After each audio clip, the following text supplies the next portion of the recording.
ప్రేక్షకులందరికీ నమస్కారం. ప్రశాంత్ రెడ్డి, రాజేష్ సంయుక్తంగా నిర్మిస్తున్న రాజు యాదవ్ సినిమా.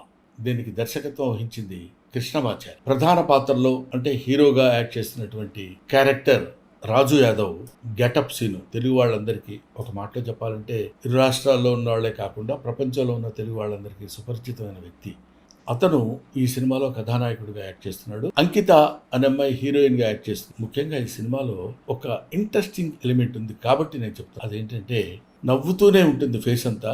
ఆ నవ్వుతూ ఉన్న ఫేస్ లోనే అనేక భావాల్ని ప్రదర్శించ, అది సామాన్యమైన విషయం కాదు. అసలు ఈ థాట్ డైరెక్టర్ కృష్ణమాచారికి రావడమే చాలా గొప్ప విషయం. దాన్ని పెర్ఫామ్ చేయడానికి తనకున్న బడ్జెట్ లో ఒక అద్భుతమైనటువంటి నటుడిని ఎన్నుకోవడంలో చాలా మంచి selection of the artist, that is getup scene. ఈ గెటప్ సీను అనేది రేపొద్దున గెటప్ సీన్ అనే పేరు పోయి ఆర్టిస్ట్ సీను అనే పేరు వస్తుందని నా అభిప్రాయం.